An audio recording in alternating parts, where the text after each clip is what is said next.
I am 81 years old. My hands shake a little when I hold a pen now, and I need more light than I used to when I sit down to read. The walk from the bedroom to the kitchen in the morning takes longer than it did 10 years ago, and some mornings I stand at the window for a while before I start the day, just listening to the neighborhood come to life in a way that doesn't include me much anymore. The cars pulling out of driveways, the school bus making its stop at the corner, the ordinary machinery of lives that are still in motion. I say all of this not because I want sympathy. I've never been comfortable with sympathy, but because I need you to understand the exact shape of what was done to me and why it was done. Someone looked at all of those things and made a calculation. Someone looked at this old man in this quiet house with his shaking hands and his careful habits and decided that what they were seeing was vulnerability. They thought, he won't notice, he won't be able to track it, and even if something feels off to him, no one around him will take it seriously. Her name was Diane, my daughter-in-law, 41 years old, organized, capable, always present at family gatherings with the right words at the right time.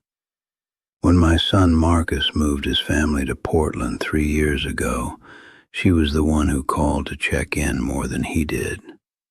She was the one who offered to help when online banking became something I struggled with. She said it with genuine warmth.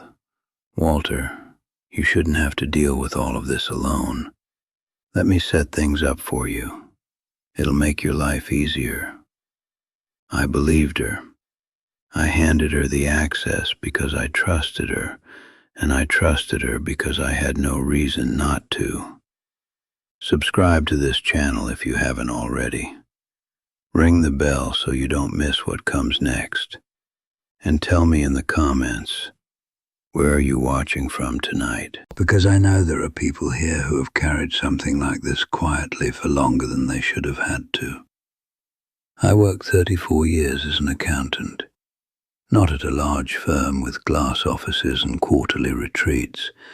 I spent most of my career at a mid-sized manufacturing company in Ohio, the kind of place where the accounting department was 4 people and a filing system I had built myself over time, organized in a way that made sense to me and probably to no one else. I never thought of my work as exciting. I thought of it as necessary, as the thing that kept the whole structure honest, and I took satisfaction in that the way some people take satisfaction in a well-built wall. Precision was not a personality trait for me, it was a professional obligation, and then a habit so deep it became something close to identity. You learn over decades to see numbers the way a doctor reads an X-ray, not just the visible shape of things, but what's underneath. What's missing, what shouldn't be there, what the pattern suggests when you've seen enough patterns to know the difference between coincidence and intention. That instinct doesn't retire when you do. It lives in you. It sits there quietly, patient, waiting for the moment you need it. When I stopped working, I put away what I could. Eleanor and I had lived carefully all our lives. No debt we didn't need, no purchase that wasn't considered, no subscription to anything that couldn't justify itself in the long run. We weren't wealthy, we were deliberate. When she died 4 years ago, after a long illness that I won't go into here because that loss is mine and not this story's, the savings I had built together with her became something different than they had been before. They weren't just a financial cushion anymore. They were proof that 2 people had made choices that mattered, that we had built something real out of ordinary work and ordinary discipline. They were the distance between my independence and the conversation I never wanted to have with my son about who was going to pay my bills. I would not close that distance, not while I could hold it. Eleanor used to say I was too attached to the numbers, that I should learn to let things be approximate. She wasn't wrong about a lot of things, but the numbers kept me level when the rest of the world felt like it was moving too fast to follow. The first time I noticed something was in April. I had a habit, I still have it, of reviewing my bank statement at the end of each month and comparing it to the notebook I keep on the kitchen table. The notebook is old and the cover is warped, but the entries are clean and precise, the way they have always been. The April statement showed a withdrawal I hadn't made. It wasn't large, $73, but it wasn't mine. I went over my memory of that week carefully, the way you go over a paragraph you've read twice and still don't understand. And there was nothing. No purchase I had forgotten. No ATM visit I had missed. I called the bank's customer service line. The representative I spoke with was polite, patient, and absolutely committed to explaining to me, slowly, that small transactions sometimes appear unfamiliar, that older customers occasionally forget purchases, and that if I was concerned, I could come into a branch. I thanked her. I went into the branch the following Tuesday. The young man at the desk listened to me with a careful, controlled attentiveness that I recognized as the professional version of waiting for someone to finish talking. He looked at the transaction, told me it appeared to be a recurring service charge, and suggested I write things down more carefully. I had been writing things down more carefully than he had been alive. I did not say this.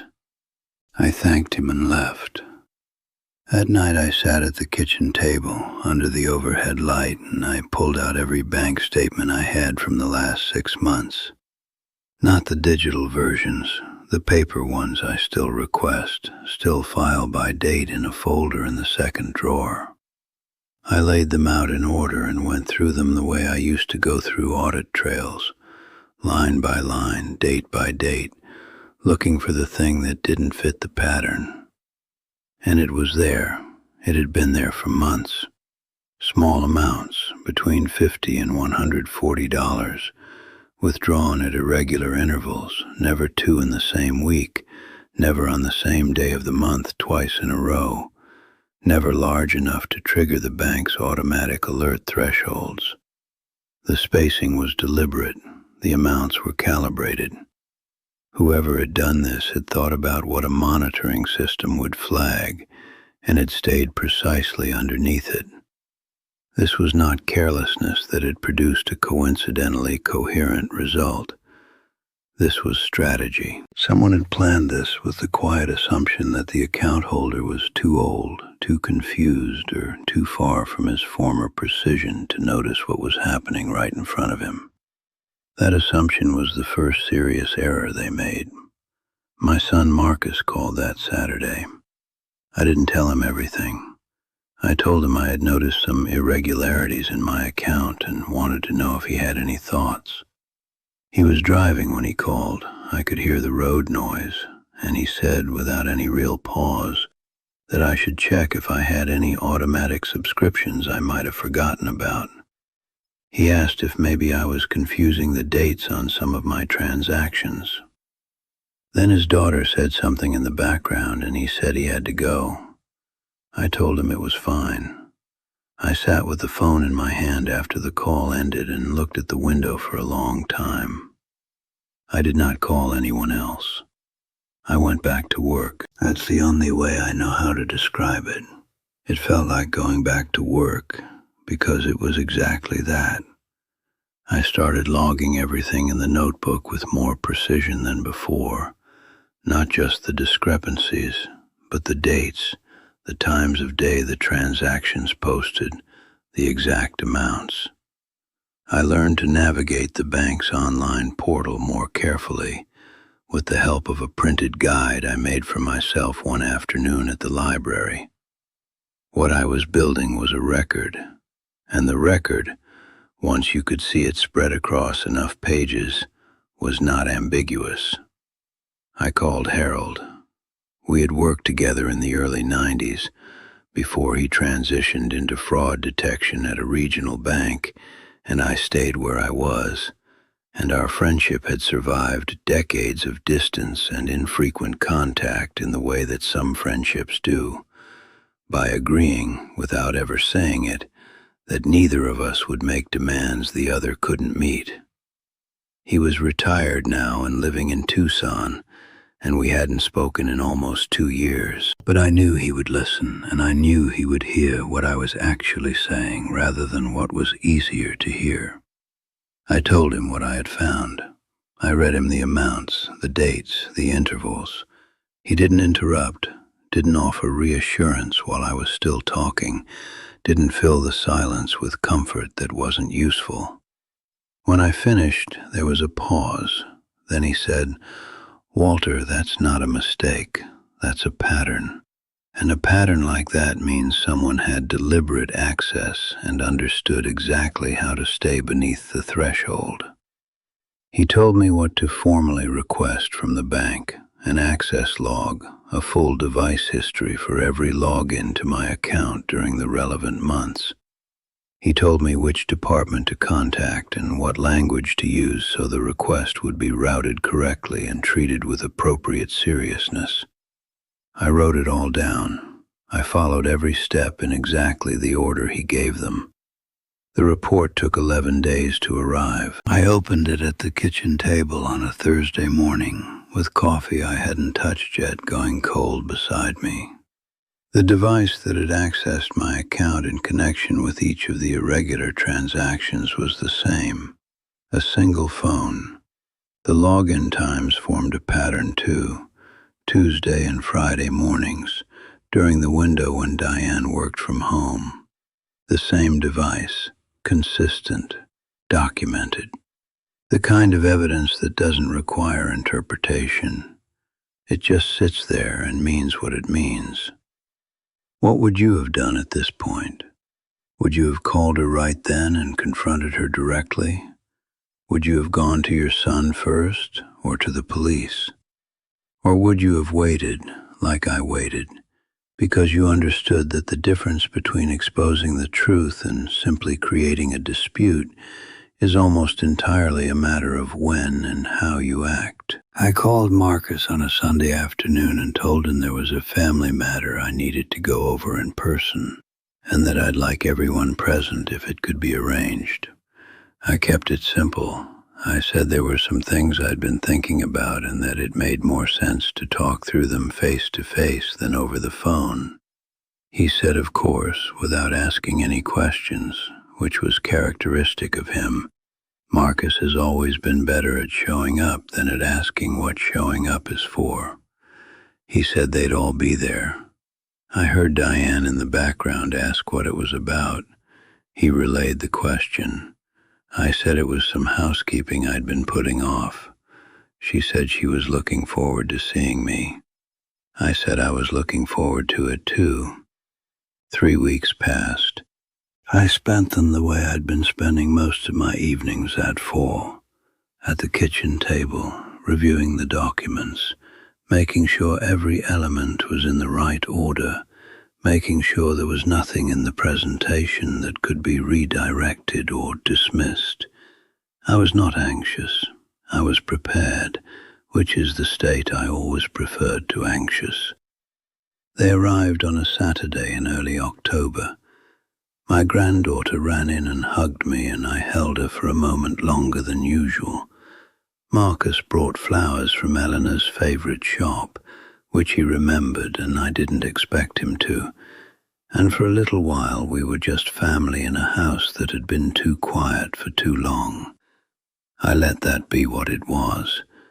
I let the afternoon move at its own pace. Then, after dinner, when the plates were cleared and my granddaughter was watching something in the other room, I put the folder on the table. I said I had found some things I needed everyone to understand. I didn't raise my voice. I didn't use language designed to wound. I opened the folder and went through the documents in order. The statements with the discrepancies highlighted, the notebook entries alongside them, the formal access log from the bank, the device report. I explained what each one showed. I read the amounts. I read the dates. I let the information speak with the kind of authority that only evidence has. Diane said there was a misunderstanding. She said she might have made some purchases on my behalf that hadn't been communicated properly. She said she had only ever been trying to help and that if there had been confusion, she was sorry for that, but that these documents could be interpreted more than one way. She was composed. She was good at this. But Marcus was reading the access log, and I watched his face while he read it, and I watched the moment when it stopped being a misunderstanding to him. He put the paper down very carefully. He didn't look at her for a while. She tried to redirect the conversation toward my condition, toward my age, toward the stress of living alone and how it could affect perception and memory. I let her get through 2 sentences, then I said, "Diane, this log was generated by the bank's fraud department, not by me. It records device identifiers, not impressions. If you'd like to dispute its accuracy, the bank's fraud line is open until 9. She did not continue. The room changed after that in a way I won't try to account for with precision, because some things resist that kind of treatment, and you do them a disservice by trying. What I can say is that Marcus set the access log down on the table very carefully, the way you set something down when you're trying not to show how hard your hands are pressing. He didn't look at Diane. He asked her, in a voice that didn't have any particular tone in it, to take their daughter to the other room. They left. He sat across from me at that kitchen table where we had eaten more meals together than either of us could count. And he looked at the folder, and then he looked at me, and neither of us said very much for a while. He said he was sorry. I told him the apology I needed from this situation wasn't his to give. He nodded. We sat there for a little longer. Outside the window, the neighborhood was doing what neighborhoods do on Saturday evenings in October, and for a few minutes that was enough. What followed happened the way these things do when the evidence is what it is and people with legal obligations encounter it. There were attorneys. There were agreements. There was money returned in installments over several months, quietly, without any acknowledgement from Diane of what it actually was. Marcus and I speak more often now than we did before, though we have never discussed that night in any detail. Some things get repaired by being left alone. She has not been back to this house. I don't know if she will be. I don't make plans around that question. What I know is that the house is quiet in a different way now than it was before.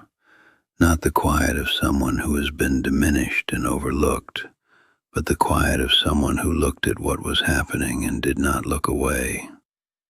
I sit at this kitchen table in the mornings and I review my accounts, and the numbers are clean, and I am still here. Eleanor used to say that what I loved most about accounting was that it didn't let you get away with anything. She was right. And she was talking about more than work. The numbers show what happened. They don't negotiate. They don't defer to what would be more convenient. They just say what is true, and they keep saying it until someone is finally still enough to listen. What they took, I recovered.